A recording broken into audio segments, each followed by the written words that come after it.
¿Qué nos dicen los documentos sobre la Colombia de hoy? ¿Qué secretos guardan los archivos de nuestras regiones? Esta es La Voz del Archivo, un espacio del Archivo General de la Nación donde exploramos las historias que construyeron nuestro presente a partir de los documentos que resguardan nuestra memoria. Este es un programa emitido en Radio UNAL, en el formato de la Memoria de la Nación y que hace parte del repositorio del podcast La Voz del Archivo.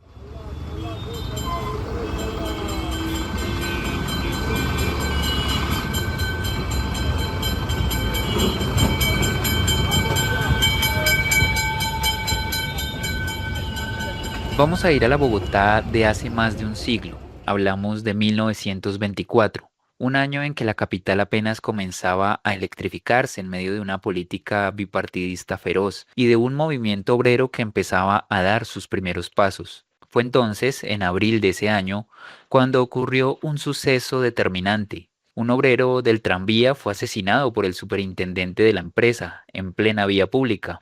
Pero ¿fue ese crimen lo que desató una huelga o había algo más a profundidad? Durante mucho tiempo, la historiografía ha visto las primeras luchas obreras en Colombia como estallidos espontáneos, desorganizados, casi primitivos. Sin embargo, nuestro invitado de hoy nos invita a mirar más allá de esa imagen.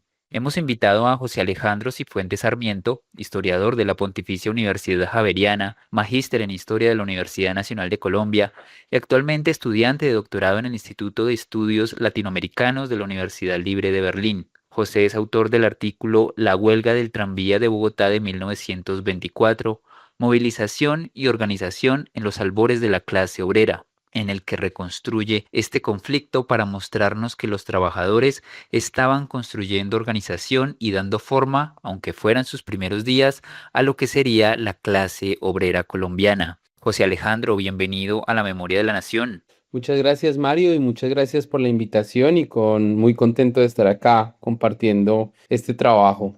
Y bueno, José, para iniciar, en la introducción de su artículo señala que esta huelga, y cito, ha despertado poco interés en la historiografía y a lo sumo se ha citado como un ejemplo de la violencia de los conflictos sociales de principios del siglo XX. ¿Qué fue lo que lo llevó a investigar precisamente sobre este conflicto para poder mostrarnos que hay mucho más que un acto de violencia? Precisamente hablando del presente, de la actualidad, esto tiene que ver con una situación pues muy particular y un poco tiene que ver con el segundo gobierno de Enrique Peñalosa en Bogotá. Yo en ese momento estaba realizando mi investigación de maestría sobre barrios obreros en Bogotá, por tanto, buena parte de mi investigación se encontraba en el archivo de Bogotá. El archivo, pues es un archivo muy joven, tiene muchas dificultades en su catalogación, organización y muchas cosas hay que consultarlas un poquito manualmente, una por una. Y bueno, me había retrasado en alguna parte de la investigación, en parte por eso, pero también porque Enrique Peñalosa había decidido despedir a más de la mitad de la planta de trabajo del archivo en ese momento. Los consideraba una amenaza porque eran trabajadores que habían hecho su carrera durante las alcaldías de izquierda que le habían precedido y pues el archivo estuvo cerrado un tiempo, luego atendía a medio tiempo, era terrible y pues eso me retrasó. Estaba consultando unas actas del Consejo Municipal de 1924 en función de ubicar algunos temas sobre barrios obreros en San Cristóbal y me encontré con un acta que tenía que ver con esta huelga de abril de 1924, en donde un concejal, al finalizar la huelga, pedía que el gobierno preparara batallones del ejército para operar trenes en caso de huelgas y romper las huelgas. Y me llamó mucho la atención porque justo en ese momento Bogotá estaba viviendo algo muy particular que casi no hemos vuelto a ver, de hecho, y era una huelga de trabajadores distritales. Los trabajadores de la empresa Aguas de Bogotá, que había sido creada por el entonces alcalde Petro, se habían ido a la huelga porque Peñalosa iba a cerrar la empresa y volver a privatizar en su totalidad el sistema. Y en algún momento se habló, los medios informaron de la posibilidad o incluso de que ya estaba ocurriendo de que militares operaran los camiones de basura para recoger el mugre en la ciudad y romper la huelga. Es una preocupación por el presente porque en ese paralelo que encontré precisamente de usar a las Fuerzas Armadas para romper los movimientos de protesta de los trabajadores, pues dije, bueno, acá hay algo particular que no hemos explorado y así comenzó. Muy interesante esa conexión ya con nuestro presente. Y bueno, José, en su artículo usted establece un diálogo crítico con una parte de la historiografía que ha caracterizado las primeras luchas obreras como espontáneas y desorganizadas, entre comillas. ¿De qué manera la huelga del tranvía permite matizar o incluso refutar esta idea? No, lo primero que aparece de esta huelga es un hecho violento, ¿sí? Un obrero es asesinado por un funcionario, un alto funcionario de la empresa, en un acto pues, inédito incluso para la sociedad en ese momento. Y creo que eso ya también es lo interesante, que en la imagen que nos hemos creado con la historiografía previa sobre las huelgas en el periodo previo a 1930 es que son muy violentas y que un poco hay una cierta normalización en la sociedad de ese entonces frente al hecho de tratar de forma violenta las huelgas. Y lo que llama la atención de entrada es que sí, hay un asesinato, pero al mismo tiempo hay un rechazo frente a ese asesinato y las autoridades, los trabajadores, la opinión pública de ese momento dice, en lo que yo comencé a consultar, dice, bueno, acá hay algo, una línea roja que se pasó y eso no puede ser. Y efectivamente ese asesinato lleva a que la huelga tenga un tratamiento muy particular. Pero también la huelga, hay que decirlo, tiene un elemento que la desata, la chispa, que es el asesinato del trabajador Plinio Cárdenas, pero el movimiento había iniciado antes. El movimiento se desata un poco antes, hay un esfuerzo de hacer un paro por varios trabajadores que se va a ir dilatando. Y lo que ocurre con el asesinato de Plinio Cárdenas es que ese esfuerzo dilatado finalmente se concreta. Y lo que es importante de la huelga es que se salda de manera negociada. Las autoridades reconocen la vocería de los obreros acuden, presentan un pliego de peticiones, la empresa al principio es muy dura con los trabajadores, pero finalmente comienza a ceder y ceden casi todos los puntos del pliego de los trabajadores. Y además las autoridades, tanto a nivel nacional como local, intervienen, digamos, de una manera muy ecuánime, si bien tienen un sesgo antiobrero, no atacan directamente a los obreros, no declaran la huelga en un movimiento fuera de la ley y finalmente hacen todo lo posible para que el acuerdo al que llegan trabajadores y empresa sea ratificado por las autoridades a nivel local y a nivel nacional. Entonces, en esa medida es que es bien llamativo, porque a pesar de que hay un acto de violencia, la huelga no se salda con una masacre, con la ilegalización, la introducción de fuerza pública para someter esto precisamente como un suceso de orden público, ¿no? Se trata como una huelga con autoridades del Ministerio de Industrias de manera muy civil. Hay algo más a profundidad de todo esto y para ello tenemos que hablar de Ignacio Torres Giraldo, un dirigente obrero de la época, ya que usted nos habla sobre él para argumentar que la falta de personería jurídica no implica inexistencia sindical. Él decía que las organizaciones sindicales pueden existir sin personería jurídica. Y en el caso de los tranviarios, ¿cómo se evidencia esa organización de hecho antes, durante y después de la huelga? ¿Cuándo podemos decir que nace formalmente un sindicato? Ignacio Torres Giraldo es una de las figuras más importantes dentro del movimiento obrero en la primera mitad del siglo XX. Es uno de los líderes más activos del Partido Socialista Revolucionario. Luego hará tránsito al Partido Comunista, pero también es un personaje muy importante porque él se va a dedicar a escribir, analizar y reflexionar parte de sus vivencias dentro del movimiento obrero y va a hacer un esfuerzo también por analizar la historia de las clases populares en ese periodo en que él fue un activo líder de izquierdas y obrero. Uno de sus trabajos muy famoso es Los Inconformes, un texto donde él aborda la rebeldía de las masas colombianas, haciendo énfasis especialmente en las luchas sociales de los 10, 20 y 30 del siglo XX, ¿no? Y allí él hace una observación, como usted lo señala, y es que nos hemos acostumbrado a pensar que la existencia de los sindicatos dependen de una autorización legal que conocemos como personerías jurídicas. Muy pocos investigadores le habían prestado atención a esta salvedad que hacía Torres Giraldo. Y a partir de eso, la historiografía ha contabilizado los sindicatos y ha hecho una historiografía en la cual los sindicatos tienen existencia como tales a partir de los años 30, cuando se facilita el acceso a las personerías jurídicas por parte de las nuevas autoridades liberales en su esfuerzo de normalizar el sindicalismo y las luchas sindicales. Claro, esto también responde a necesidades prácticas, es que es más fácil contabilizar sindicatos cuando están registrados con el Estado, ¿no? Pero al mismo tiempo, esta visión pragmática ha hecho que perdamos de vista cómo era la organización de los trabajadores antes de la difusión de esta herramienta legal. Entonces, lo que yo encuentro con la huelga de los trabajadores del tranvía es que, claro, ellos no cuentan con organización sindical para el momento de la huelga. Pero al calor de la huelga, ellos van creando el sindicato. Lo crean porque tienen la necesidad de negociar. Entonces, no pueden negociar de manera individual atomizada. Se dan cuenta de eso de entrada. Además, los asesoran miembros del Partido Socialista, en ese entonces todavía Partido Socialista, miembros más radicales del partido, y ellos les hacen ver también esa situación. Podemos decir que prácticamente la organización nace en el momento en que la empresa, al día siguiente del asesinato de Plinio Cárdenas, eso ocurre un domingo, el día lunes, no recuerdo el número, de abril de 1924, en este momento, ese día la empresa reconoce la vocería de los trabajadores. Ahí nace el sindicato. ¿Y cómo sabemos de su existencia? Ellos no tienen un registro formal, precisamente como lo señala Torres Giraldo. Lo que va a ocurrir es que al año siguiente va a estallar una nueva huelga y en el registro documental que ahí está en el Archivo de Bogotá, encontramos documentación formal del sindicato. Y el sindicato mantenía una interlocución con la empresa muy activa. Es decir, de facto existía. Lo que pasa es que no contaba con personería jurídica y de hecho si miramos los documentos que contabilizan sindicatos antes de 1930, porque los hay con personería jurídica también, pero muy pocos, el sindicato de tranviarios de Bogotá no aparece antes de 1932 o 33, algo así.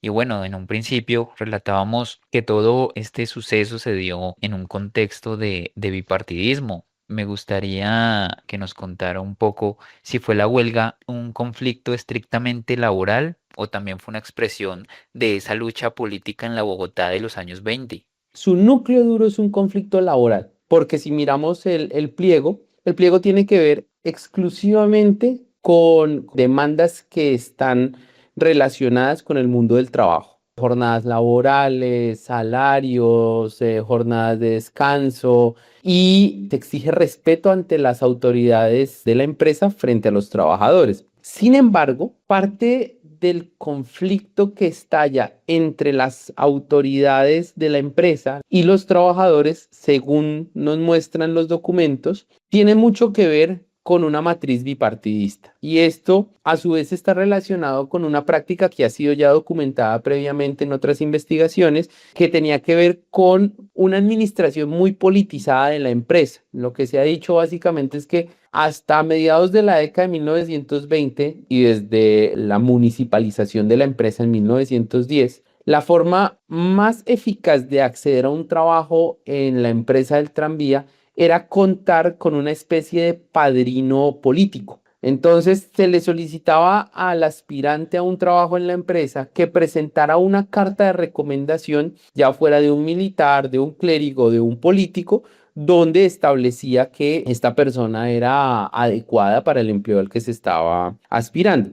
Y el otro problema es que la empresa estaba en medio de una fuerte disputa política entre las autoridades locales y nacionales. Recordemos que para esa época los alcaldes eran designados directamente por el presidente, pero los consejos municipales eran electos popularmente. Entonces, eso significa que en el momento de la huelga había una fuerte composición liberal dentro del consejo con un alcalde designado por los presidentes conservadores y esas tensiones entre el poder local y el poder nacional en un momento del régimen conservador un poco se expresaron entre finales de los años 10 y principios de los años 20 en la administración de la empresa. Había tenido una serie de representantes liberales y el administrador general de la empresa en ese momento había reemplazado al famoso Nemesio Camacho Roldán, él también liberal, los dos eran liberales, pero este se le acusó de una práctica un poco más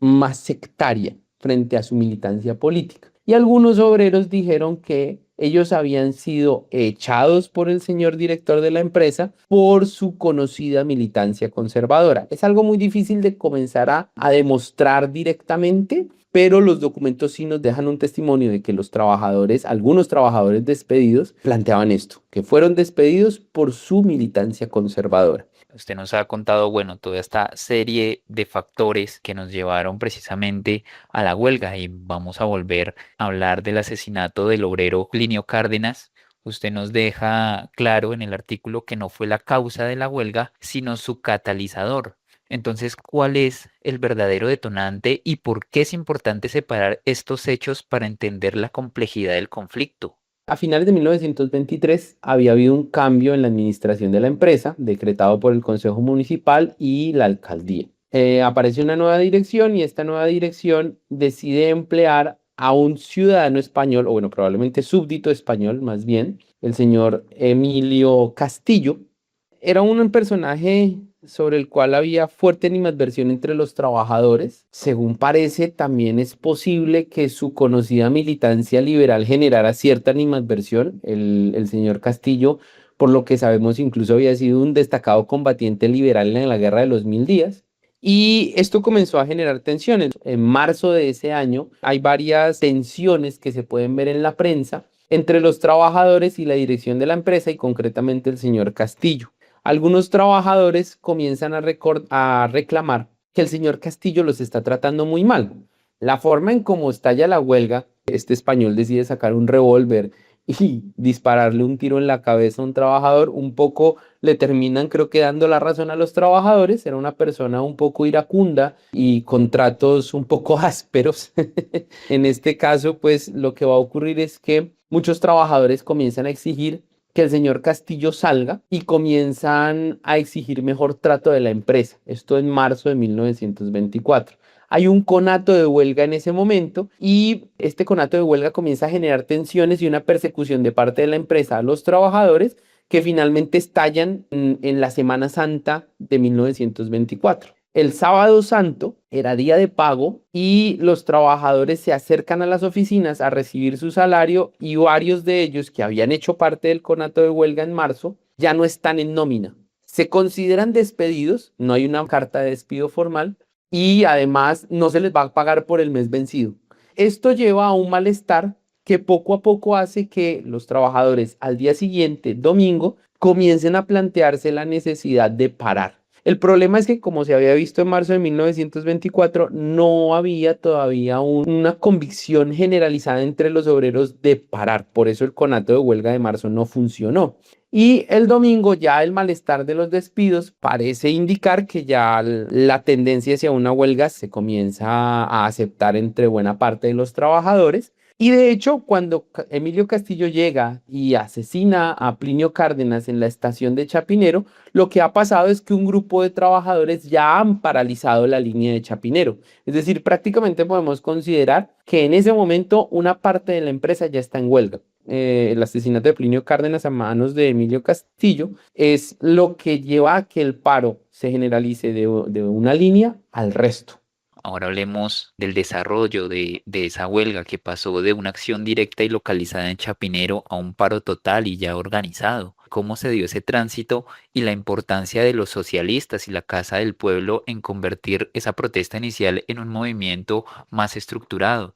Bueno, como lo señalaba previamente, lo que generaliza el movimiento es el asesinato de Cárdenas. Ya había un paro pasado el mediodía en la estación de Chapinero. Los tranvías que llegaron a Chapinero no salieron nuevamente para retomar servicio.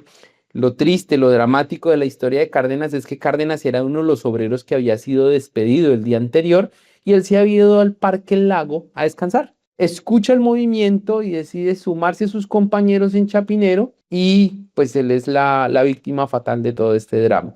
Con exactitud, los documentos que tenemos no nos permiten decir cómo el paro pasa de Chapinero a todo el sistema. O sea, paran todas las estaciones del sistema, se paralizan todas las líneas y el momento culmen es cuando se apagan las máquinas generadoras de electricidad del sistema, porque era un sistema que ya se movía con energía eléctrica. ¿Cómo pasamos de Chapinero a todo esto? No lo sabemos con exactitud. Mi hipótesis es que el asesinato de Cárdenas indigna tanto a los trabajadores que la noticia se esparce muy rápido, como toda mala noticia, llega muy rápido a todo lado. Simplemente por solidaridad con el trabajador, la gente decide parar, porque los trabajadores no estaban en su mayoría seguros de una huelga. Y de repente, en cuestión de una hora, toda la empresa se ve sumida en el paro. El papel que juegan los socialistas es fundamental. Hay un local que se conoce como Casa del Pueblo, muy común en la primera mitad del siglo XX, en los primeros años del siglo XX, en varias ciudades del país, que son básicamente locales organizados por el Partido Socialista, una organización que se crea en 1919 para hacer actividades con la gente y hacer proselitismo político. La Casa del Pueblo de Bogotá quedaba en el barrio de Las Cruces. Cuando estalla el movimiento, los socialistas se comienzan a acercar a los trabajadores. Lo que vamos a ver es que comienzan a asesorar a los trabajadores. Acá hay una cosa muy importante a tener en cuenta y es que en ese momento el Partido Socialista estaba, digamos, en una especie de reorganización, podemos decir también crisis. Poco a poco el partido comenzó a quedar a la cola del Partido Liberal, cosa que quedó muy clara en las elecciones de 1922. Y en tanto el partido se había dicho que era una tercera vía, si se quiere, una alternativa para el pueblo, al margen del liberalismo y el conservatismo, buena parte de las alternativas de los proyectos políticos obreros de este periodo temprano, una de los objetivos que se trazan es ser autónomos frente al bipartidismo. Entonces, al no lograr ese objetivo, el partido entra en crisis y está en un proceso de reorganización a la espera de que ocurran dos sucesos que van a ser muy importantes en la historia del movimiento obrero colombiano, que son la Conferencia Socialista y la Conferencia del Trabajo. Ambas se van a desarrollar en mayo de 1924. Entonces, quienes se acercan a los trabajadores para asesorarlos, y asesorarlos no solamente en los periplos legales de una discusión con una empresa, con la directiva de una empresa, sino para asesorarlos en organización, son los agentes socialistas más radicales que luego van a pasar a constituir el Partido Socialista Revolucionario en 1926, bueno, algunos de ellos. Es muy importante la figura de los socialistas porque son quienes asesoran a los trabajadores para que le den forma a su organización. Correcto, José Alejandro. Bueno, y ya para finalizar, ¿qué cree que este conflicto, relativamente pequeño en comparación con la masacre de las bananeras, puede enseñarnos sobre los procesos de lucha y resistencia organizada de la clase obrera en Colombia? Aquí varias cosas a tener en cuenta. En primer lugar, claro, nosotros nos hemos acostumbrado a una imagen sobre los conflictos sociales y laborales anteriores al ascenso de los liberales en 1930 como muy violentos, marcados por la beligerancia de unos y otros. También pues en esto juega un papel muy importante la memoria colectiva, la difusión de ciertas ideas históricas a través, pues, por ejemplo, de casos ejemplares como Cien años de soledad y todo lo que dice García Márquez sobre la huelga de las bananeras. Pero también lo que finalmente apunta es que la conflictividad social es mucho más compleja de lo que pensamos. Y eso es importante tenerlo en cuenta porque pues, sobre este periodo de la historia de Colombia, mucho se dice que es uno de los periodos con mayor paz, con mayor tranquilidad del orden público en nuestra historia republicana, y es cierto. Pero por algún motivo nos acostumbramos a ver los conflictos sociales de los años 20 como muy en el código de la violencia de medio siglo, cuando pues es mucho más complejo que eso. Y lo que nos demuestra esta huelga es que la negociación siempre también puede ser una herramienta de ambas partes, tanto de los trabajadores como de los empresarios, la patronal y las autoridades. No es la única huelga que va a terminar así en los años 20. Hago énfasis en esta pues porque acá hay un asesinato y por lo que ya hemos venido comentando, pero hay otras huelgas que se saldan con negociación. Nos enseña principalmente, creo yo, que tenemos que ver con más detalle un periodo tan complejo y rico como los años 20 para no simplificarlo con esta idea de una confrontación continua y violenta.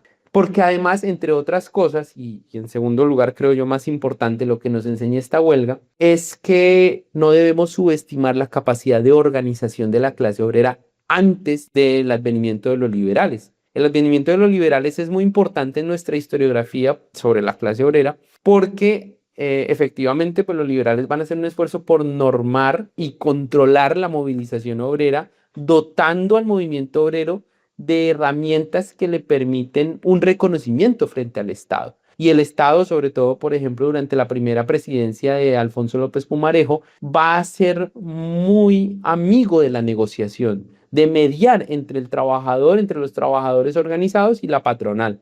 Tendemos a creer que porque el Estado crea estas herramientas, antes de 1930, cuando no existen estas herramientas, que también hay legislación, hay que verla con mucho cuidado y ese es otro llamado de atención con esta huelga, hay legislación y los obreros reclaman sobre esta legislación, pero al margen de este paréntesis, pues nos imaginamos un movimiento obrero muy desorganizado, muy espontáneo. Y uno lo que va encontrando es que no es así. Por ejemplo, este sindicato al año siguiente no lo vamos a ver en una nueva huelga en 1925, esa sí sale un poquito mal, pero lo que vamos a encontrar es que este sindicato tenía una continua interacción con las autoridades y las autoridades lo reconocían.